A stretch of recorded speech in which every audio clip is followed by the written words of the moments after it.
की सुख शांति देने वाली होई माता। जो भी मन्नत लेकर होई माता की कहानी सुना है अपने बच्चों के प्रति, उसकी सारी मनोकामना पूर्ण हो जाया कर। एक साहूकार था जिसका 7 बेटे और 7 बहू थी। दिवाली से पहले कार्तिक बद्धी अष्टमी को सातों बहू अपनी इकलौती ननद के साथ जंगल में जाकर माटी लेने चली गई। वहाँ पर शाहू की मात थी। मिट्टी खोदते समय ननद के हाथ से शाहू का बच्चा मर गया। इससे शाहू माता बहुत नाराज हो गई और बोली, मैं तेरी कोख बांधूंगी। तब ननद अपनी 7 भाभियों से बोली, तुम में से कोई अपनी कोख बंधवा लो। तब भाभियों ने अपनी अपनी कोख बंधवाने से मना कर दिया। परंतु छोटी भाभी सोचने लगी, अगर मैंने अपनी कोख नहीं बंधवाई तो सासू जी नाराज हो जाओगी। यह सोचकर ननद के बदले छोटी भाभी ने अपनी कोख बंधवा ली। अब इसके बाद जो बच्चा होता वह 7 दिन का होकर मर जाता। एक दिन उसने पंडित को बुलाकर पूछा, मेरी संतान 7वें दिन क्यों मर जाती है? तब पंडित ने कहा, तुम सुरही गाय की सेवा करो। सुरही गाय शाहू माता की सहेली है, वह तेरी कोख खोल देगी जब तेरा बच्चा जिएगा। अब वह बहुत जल्दी उठकर चुपचाप सुरही गांव के नीचे साफ सफाई कराती।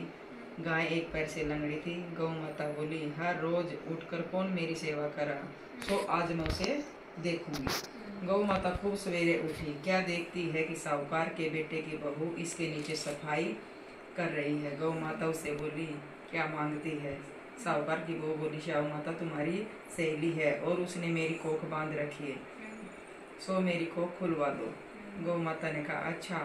अब तो गौ माता 7 समुंदर पार साहूकार की बहू को अपने सहेली के पास लेकर चली। रास्ते में कड़ी धूप थी, सो वह दोनों एक पेड़ के नीचे बैठी गई।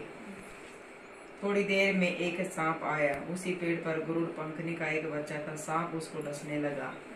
तब साहूकार की बहू ने सांप मारकर डाल के नीचे दबा दिया और बच्चे को बचा लिया।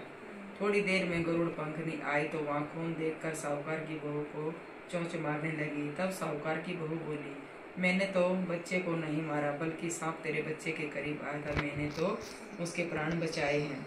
यह सुनकर गरुड़ पंखनी बोली, मांग तू क्या मांगती है?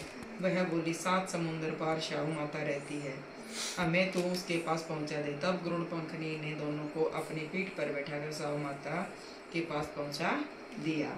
शाहू माता उनको देखकर बोली, आ बहन, बहुत दिनों के बाद आई है। फिर कहने लगी, बहन मेरे सिर में जू पड़ गई है। तब सुरही के कहने पर साहूकार की बहू ने उसकी सारी जुएं निकाल दी। इस पर शाहू माता प्रसन्न होकर बोली, तूने मेरे सिर में बहुत सिलाई गिरी है, इसलिए तेरे 7 बेटे होंगे, 7 बहू होंगी। वह बोली, मेरे तो एक भी बेटा नहीं है, तो बहू कहाँ से होंगी? शाहू माता बोली, वचन दिया है, वचन में फिर तो धोबी की कुंड की कंकरी बनो। तब साहूकार की बहू बोली, मेरी कोख तो तुम्हारे पास बंधी पड़ी है। यह सुनकर शाहू माता बोली, तूने तो मुझे ठग लिया। मैं तेरी कोख खोलती तो नहीं, पर अब खोलनी पड़ेगी। जा, तेरे घर तुझे 7 बेटे 7 बहुएं मिलेंगी।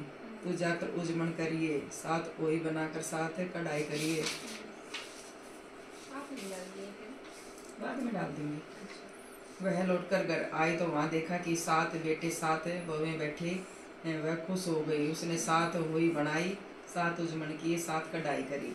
शाम के इसमें जेठानी आपस में कहने लगी कि जल्दी जल्दी 2 पूजा कर लो, कहीं छोटे बच्चों को याद करके न रोने लगे। थोड़ी देर में उन्होंने अपने बच्चों से कहा कि चाची के घर जाकर देखो जाओ कि आज वह अभी तक क्यों नहीं रोई। बच्चों ने आकर कहा, चाची तो कुछ मान रही है, खूब उजमन हो रहा है। यह सुनते जेठानियाँ दौड़ी दौड़ी आई और वहाँ आकर देखने लगी कि पूछने लगी, तूने कोख कैसे खुलवाई? वह बोली, तुमने तो कोख बंधवाई नहीं थी, सो मैंने कोख बंधवा ली थी। अब शाहू माता ने कृपा करके मेरी कोख खोल दी। हे शाहू माता, जिस प्रकार उस साहूकार की बहू की कोख खोली, उसी प्रकार हमारी भी कोख खोली। बोली शाहू माता की।